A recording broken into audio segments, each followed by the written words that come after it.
भरत जी तो आए, नंदग्राम बना लिया, सिंहासन पर पादुकाएं रख दी। 14 वर्ष तक इनकी जो पत्नी है वो भी दूर बैठ के बस देखती थी इनको, भरत जी को क्या खा रहे क्या नहीं। गौ के गोबर से निकले जो तृण होते थे उनको धोके उसको पाते। और गद्दी पर चरण पादुका रख के शत्रुघ्न को भरत जी ने एक जिम्मेदारी दी। क्या? जैसा अयोध्या भ्राता राम छोड़ करके गए हैं उसमें कोई बदलाव नहीं आना चाहिए। जैसा छोड़ के गए और उससे अधिक सुंदर मिलना चाहिए, जो उन्हें लगे कि जैसा छोड़ के गया मेरे दोनों भाइयों ने इसको और सुंदर बनाया। अब शत्रुघ्न जी क्या करते थे जानते? 14 वर्ष तक कोई भोजन नहीं खाता, तो शत्रुघ्न उनके घर जाते, पूछते क्यों नहीं खा रहे हो? हमको राम जी का विरह है, प्राण त्याग देंगे। शत्रुघ्न जी ने कहा जब भैया राम आएंगे और तुम्हें ऐसा मरा हुआ देखेंगे, क्या उनको खुशी मिलेगी? क्या उनको प्रसन्नता मिलेगी?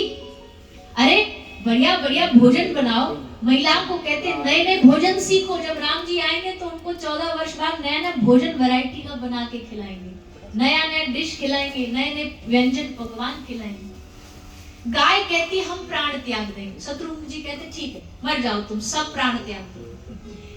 जब राम भैया आएंगे ना और जब आकर के उनका अभिषेक होगा, राज्याभिषेक होगा, तो वशिष्ठ जी कहेंगे दूध लाइए, दूध से अभिषेक करिए।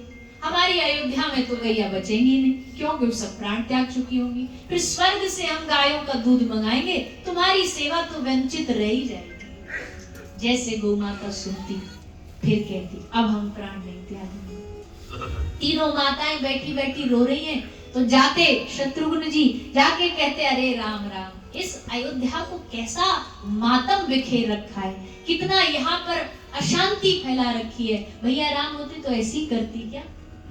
आज भैया को जो सब्जी पसंद है वो बनाओ, आज हम वो खाएंगे। पूरा 14 वर्ष तक भरत जी ने अपनी आंख से एक अश्रु नहीं गिराया। जो अश्रु गिरा रहे उनको संभालते रहे, उनको सहारा देते रहे, उनको बचाते रहे, 14 साल तक उत्साह देते रहे। और 14 वर्ष जब राम जी 14 वर्ष बाद पधारे, तब उनके चरण पकड़ के शत्रुघ्न जी दिल खोल के रोए। आज जितना रो सकते थे उतना रोए। हमेशा 14 साल तक आंसू पोंछ के छुपाते रहे, छुपते रहे, और आज खूब रोए, खूब रोए। और इसके बाद भी इनका विरह खत्म नहीं हुआ। इसके बाद सब अयोध्या के राजकुमार बन गए, प्रभु राम राजा बन गए। अब एक खबर आई मथुरा से। मधु नाम के एक दैत्य ने मथुरा पे कब्जा कर लिया, तो राम जी को आज्ञा आई कि राम जी जाओ और उस मथुरा को मुक्त करो। राम जी तैयार भी हो गए, पर अयोध्या वालों ने कहा ना प्रभु हम आपको नहीं जाने देंगे, अभी अभी तो 14 साल बाद आए। लक्ष्मण जी बोले हम जाएंगे। माताओं ने कहा ना तुम नहीं जाओगे, तुम 14 वर्ष उर्मिला से दूर रहे, तुम यही रहोगे। भरत जी बोले ठीक है तो हम चले जाते। ना ना ना, तुमने भी 14 वर्ष वनवास काटा, बचा कौन?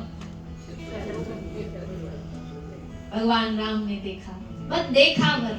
शत्रुघ्न जी समझ गए आज्ञा हो गई, हाथ जोड़ी प्रभु हम जाकर के उस मथुरा को संभालेंगे। यानी कि एक पल भी संग रहने का समय नहीं मिला, फिर भी रो, फिर मथुरा आ गए। शत्रुघ्न जी ने पूरी मथुरा पूरी फिर से बसाई। इसलिए ये महापुरुष लिखते हैं कि सबसे उत्तम प्रेम अगर राम कथा में कोई है तो शत्रुघ्न का है। राम जी को सबने गाया, भरत जी को सबने गाया, लक्ष्मण को भी थोड़ा थोड़ा सबने गाया, और शत्रुघ्न के त्याग को कभी किसी ने नहीं गाया। ऐसा अद्भुत भाव इस महापुरुष ने लिखा।